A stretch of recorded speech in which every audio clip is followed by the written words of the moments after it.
आज यहां पधारे प्रख्यात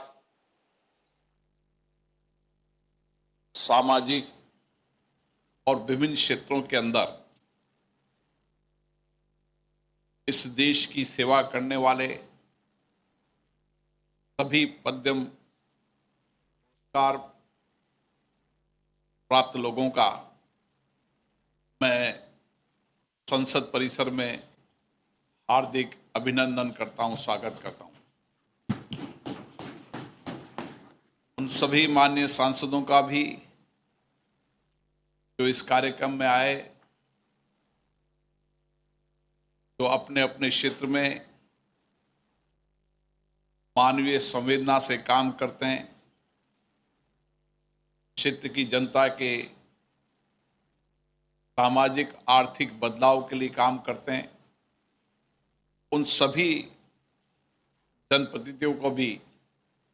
मैं संसद परिसर में हार्दिक अभिनंदन करता हूं, स्वागत करता हूं। मैं सबसे पहले सभी पद्म पुरस्कार प्राप्त सामाजिक सेवाओं और अलग अलग क्षेत्रों में काम करने वाले पद्म पुरस्कार विजेताओं को बहुत बहुत शुभकामनाएं देता हूं, बधाई देता हूं। आपके समर्पण से, आपकी सेवा से,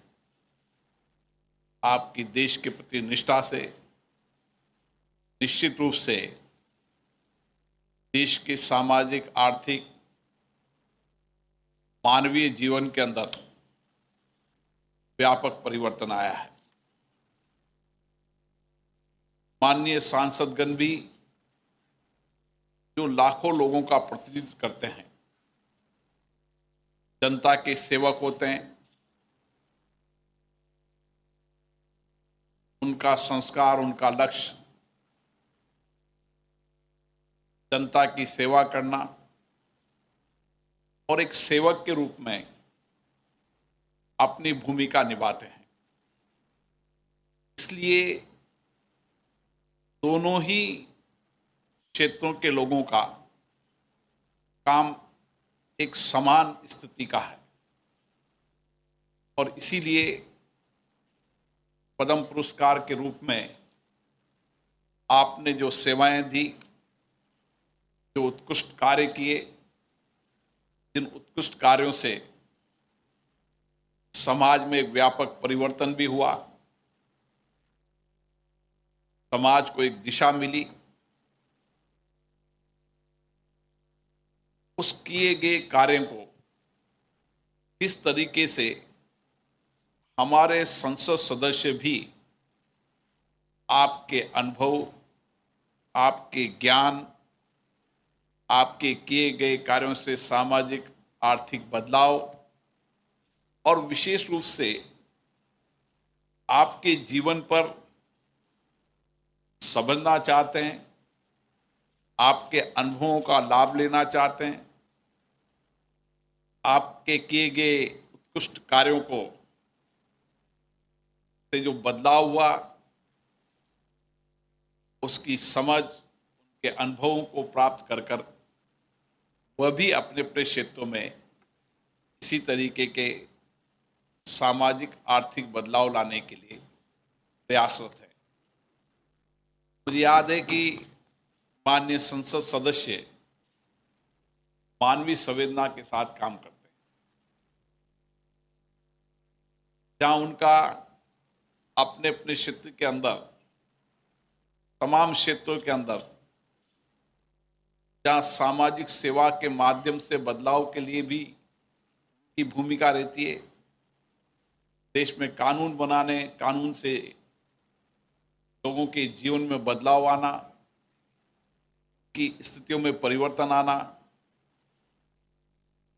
वो अधिकार भी मिलना, कर्तव्यों की भावना भी आना, एक संवैधानिक दायित्व भी निभाते हैं और सामाजिक दायित्व भी निभाते हैं।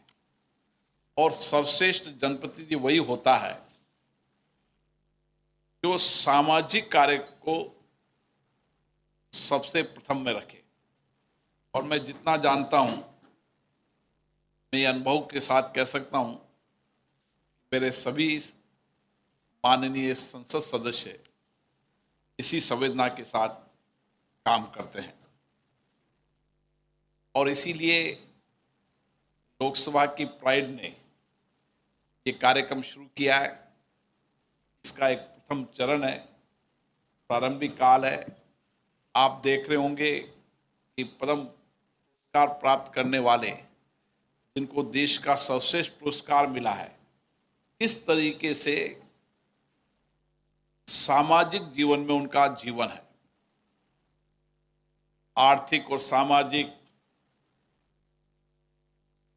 स्थितियों में उन्होंने किस तरीके से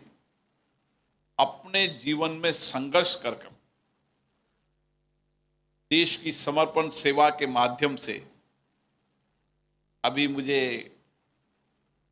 एक बुजुर्ग मां मिली रास्ते में, किस तरीके से मैंने देखा कि उनके जीवन में किस तरीके से उन्होंने कितनी कठिनाइयों में, कितनी मुसीबतों में, कितनी चुनौतियों में अपने अपने क्षेत्रों में आपने काम किया। लेकिन चुनौतियों को आपने ये मानकर चला कि चुनौतियां मेरी है, समस्याएं मेरी है, मैं ही इन चुनौतियों समस्याओं को समाधान करने के लिए मेरा ही योगदान होना चाहिए, यह आपने संकल्प लिया। और जब आजादी के हम 75 वर्ष में अमृत महोत्सव मना रहे हैं, उस समय हमारे प्रधानमंत्री जी ने भी यही संकल्प लिया है कि देश की करोड़ों जनता इसी तरीके से अपने देश के प्रति समर्पित भाव से, कृतज्ञ भाव से, सेवा भाव से काम करेंगे, सामूहिकता से काम करेंगे, तो हम बहुत जल्दी भारत में सामाजिक आर्थिक बदलाव ला सकेंगे, सभी क्षेत्रों के अंदर व्यापक बदलाव ला सकते हैं। और इसीलिए विशेष रूप से हम अगली जब किताब बनाएंगे उसमें आपके जीवन व्रत भी लिखेंगे कि किस तरीके से आपने ये कार्य शुरू किया, किस तरीके से प्रेरणा मिली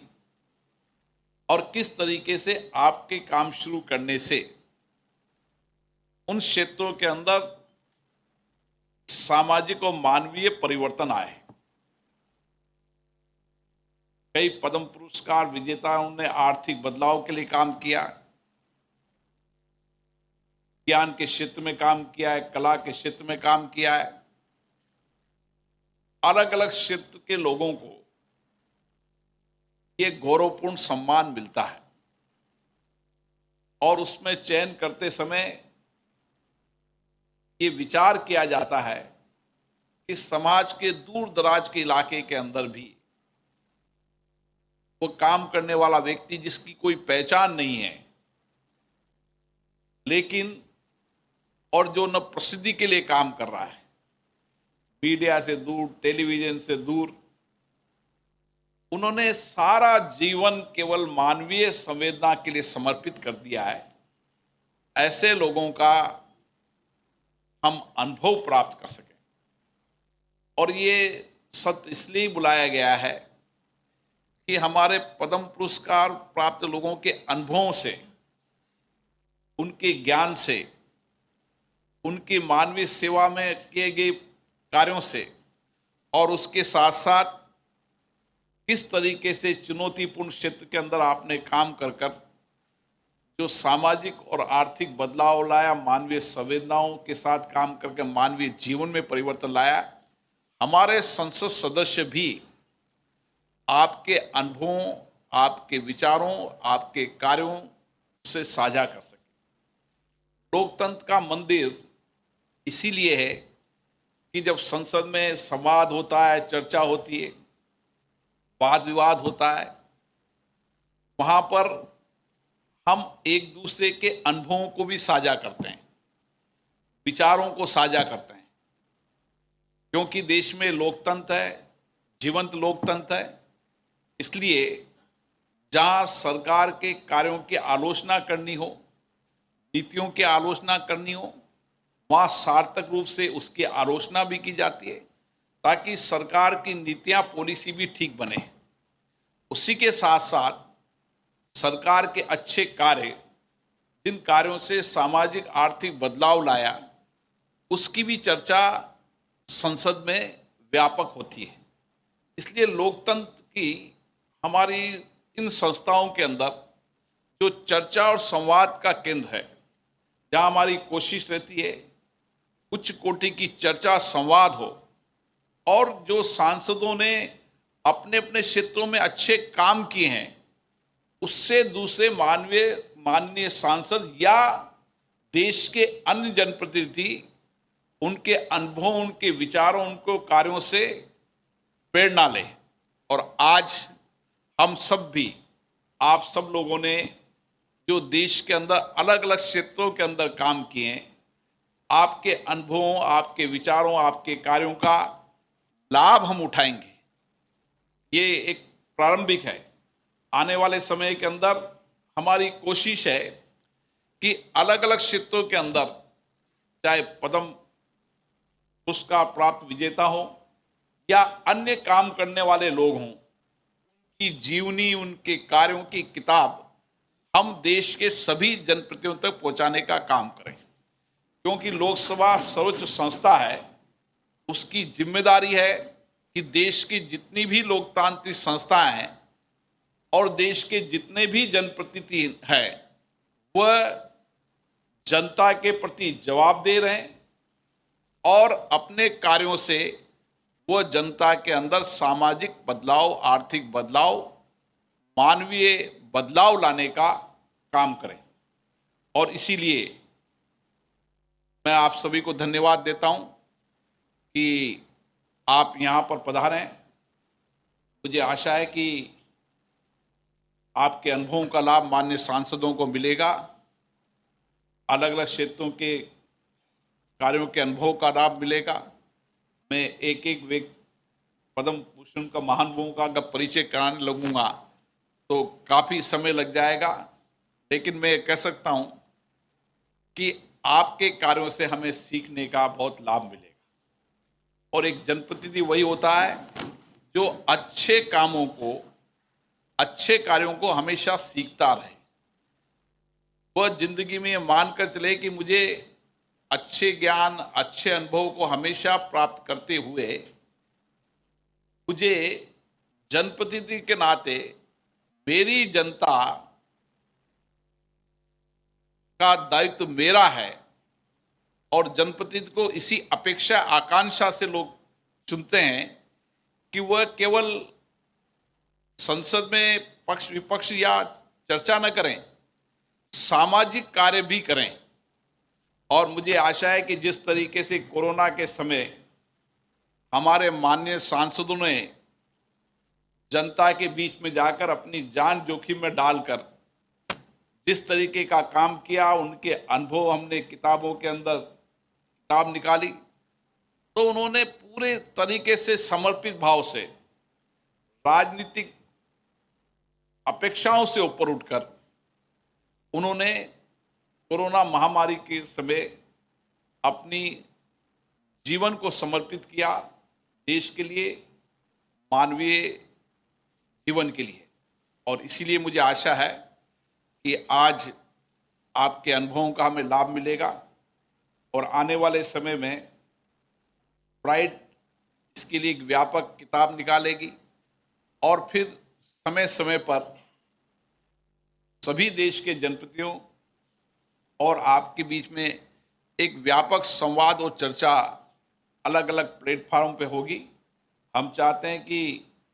ग्राम पंचायत, नगर पालिकाएं, विधानसभाएं और लोकसभा, जितनी भी लोकतांत्रिक संस्थाएं हैं, उन सारी लोकतांत्रिक संस्थाओं में समय समय पर आपसे चर्चा होती रहे, संवाद होता रहे। आपके अनुभव, आपके किए गए कार्यों से हम सभी जनप्रतिनिधियों को प्रेरणा मिल सके ताकि हम भी अपने अपने क्षेत्रों के अंदर व्यापक रूप से सामाजिक कार्य कर सकें और सामाजिक कार्य के माध्यम से उस क्षेत्र की जनता के अंदर व्यापक उनके जीवन में परिवर्तन ला सके। मैं आप सबको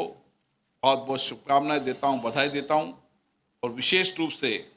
मैं यहाँ पधारे उन सभी जनप्रतिनिधियों को धन्यवाद देना चाहता हूं कि उनमें कितनी उत्कृष्टता है कि आपके अनुभव, आपके ज्ञान, आपके के कार्यों से प्रेरणा लेने की। यही मुझे अच्छा लगता है कि